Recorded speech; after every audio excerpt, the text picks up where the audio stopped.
Assalamu alaikum. Hello everyone. This is Sadia Arshad. I am astrologer, NLP trainer and a hypnotherapist. मेरा channel आप लोग देख रहे हैं. Thank you so much. मेरे चैनल को आप लोग सब्सक्राइब कर रहे हैं. जिन लोगों ने नहीं किया ज़रूर कर लीजिए ताकि आप लोगों को मेरी वीडियो की अपडेट्स आती रहे. आप लोग के comments I am just loving them. और मेरे आप लोग जो कमेंट्स में अपने बारे में डिटेल से जानना चाहते हैं या अपने बर्थ चार्ट्स के बारे में जानना चाहते हैं, उसके लिए आई एम रिक्वेस्टिंग यू कि मेरा नंबर है और मेरा ईमेल आईडी है. आप लोग उस पर मुझसे रब्ता कर सकते हैं for your detail horoscope. I will definitely contact you over there. अब हम लोग बात करने लगे हैं वीकली हॉरोस्कोप के हवाले से, एक्वेरियस आप लोगों के हवाले से कि ये वीक आप लोगों के लिए क्या चेंजेस लेकर आ रहा है.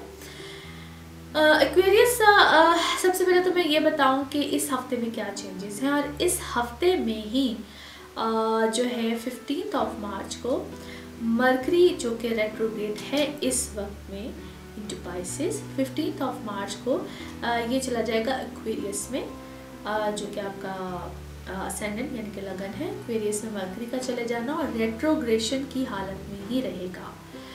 और इसके अलावा जो है सन इनटू पाइसेस, सन पाइसेस में चला जाएगा, इसकी ट्रांजिट पाइसेस में हो जाएगी और ये आप लोगों का सेकेंड हाउस होगा.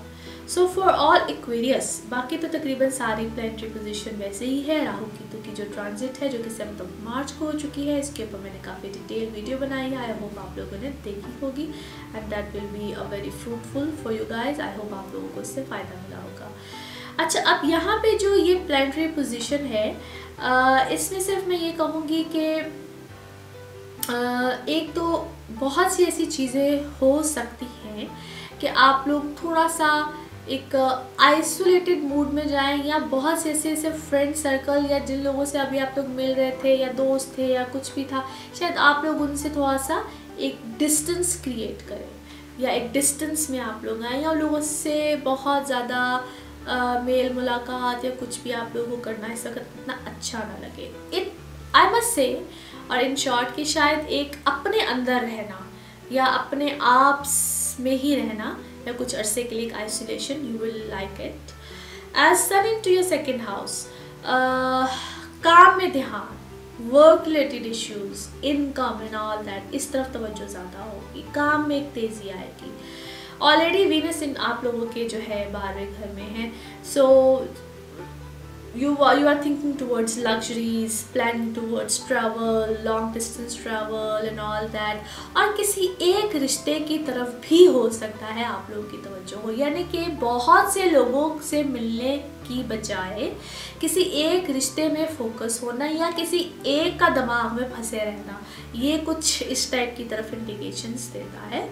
और it could be a very new one. और ज़्यादा जो चांसेस मुझे लगते हैं इट कुड बी समबडी जो कि शायद रिलेशन कुछ ख़त्म हुआ है या हो चुका है और you are still stuck towards that person.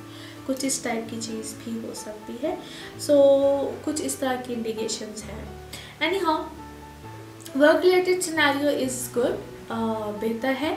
और उसमें शायद एफर्ट लेवल इस वक्त आपको ज़्यादा करनी पड़ी है. मुझे बोझ लगता है बहुत ज़्यादा है और एकदम से वर्क बर्डन शायद ज़्यादा आया है, वर्क रिलेटेड चीज़ें ज़्यादा आई हैं, या जो लोग आपके साथ काम कर रहे थे या जिनके अंडर आप लोग काम कर रहे थे उनकी तरफ से यानी कि बॉसेस की तरफ से प्रेशर, ये चीज़ें अच्छी खासी मुझे महसूस हो रही हैं.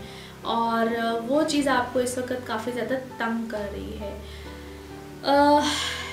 Don't worry, this is a temporary kind of a thing. I must say कुछ अरसे की बात है और the scenario will change, the scenario will change. लेकिन इस वक्त में आप लोग अपने ऊपर काफ़ी ज़्यादा एक बोझ सा महसूस कर रहे हैं, इसीलिए शायद वो एक आइसोलेशन में जाना और ये सब चीज़ें इस वक्त आपको अच्छी लगेंगी. आप लोगों को ये एनवायरनमेंट सा जो है वो कहने के अच्छा लगेगा. एनी हाउ, ये सब चीज़ें एक टेम्प्रेरी फेज़ आप लोगों के ऊपर होगा but it will be fine. और ये जो वर्क बर्डन और ये सब चीज़ें हैं ये भी इस वक्त में आप लोगों को अच्छी खासी एक मेंटल स्ट्रेस जो है मुझे इस वक्त ज़्यादा नज़र आता है. मेंटल स्ट्रेस में आप लोग काफ़ी ज़्यादा फील कर रहे हैं, चले गए हैं, कुछ भी है. बट यहाँ पे एक विल पावर जो है आप लोगों को चाहिए है to come out of this situation, that is really important. और ये काफ़ी ज़्यादा ज़रूरी है क्योंकि इस टाइम पीरियड में मुझे हेडेक्स, नर्वस रिलेटेड इश्यूज़ और ये सब चीज़ें बहुत ज़्यादा नज़र आती हैं।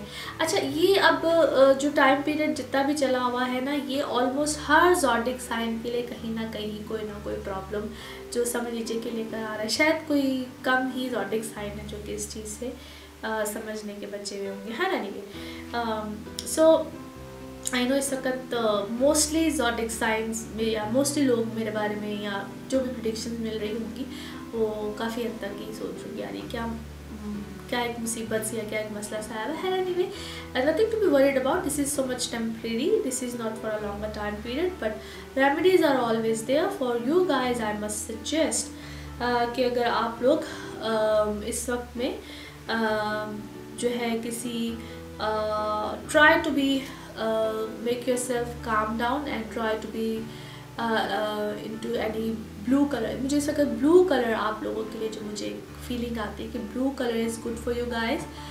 Surrounded your self anything which is blue, blue is your colour right now. And I know कि ये इस वक्त कोई किसी हालांकि सेक्ट्रन का ऐसे ताल्लुक होता है, that is dark blue and all that, but I am suggesting you guys a light blue color. I am suggesting you guys a light blue color because it's a color therapy as well. It's a soothing color, ठीक है। और ये आप लोग को इस वक्त calm down करेगा, चीज़ों में रिलैक्स करेगा। और हो सके तो इस टाइम पीरियड में it's another suggestion, it's another remedy, tourmaline पहन लीजिए, that is good for you guys.